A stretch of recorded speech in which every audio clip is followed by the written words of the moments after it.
our first big snowstorm of the year isn't expected until the end of the week, but the first big basketball game of the year in Eastern Washington happened tonight down in Pullman. Sports Director Dennis Patchin was in Beasley Coliseum for all of the action. He joins us live on the Palouse. What a game!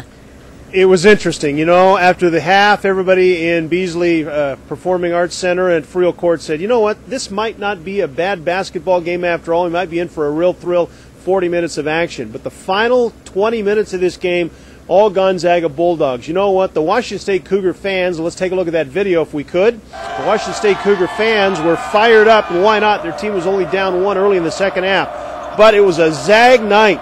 Jeremy Pargo and Micah Downs, a little two-man game. Pargo drills the jump shot, and the Zags were off and running. Zags got 42 points in the second half, 17 of those from Josh Heifeld. No answer for the big man. He was shooting from all over the place, knocked down 3 three-pointers, finished the game with 22 points as the Zags come up with the big victory, 74-52. The Washington State Cougars just outclassed in the second half. Both coaches afterwards talked about the dominating performance from the Cougs, or from the Zags, I should say, in the final 20 minutes. We got moving, we got running, and we're like freaking pound dogs. We like to get out and run. We don't like to stay in the house, and that helped.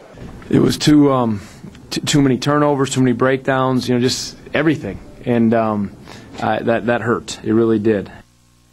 I think the one thing we took out of this game, whether you were a Zag fan or a Cougar fan or just a basketball fan, this Gonzaga basketball team is pretty good. They did it defensively in the second half. They did it offensively. I asked one of the Zag assistant coaches after the game, are you guys really that good? He looked at me and smiled and said, I don't know, but we're sure going to find out later this season.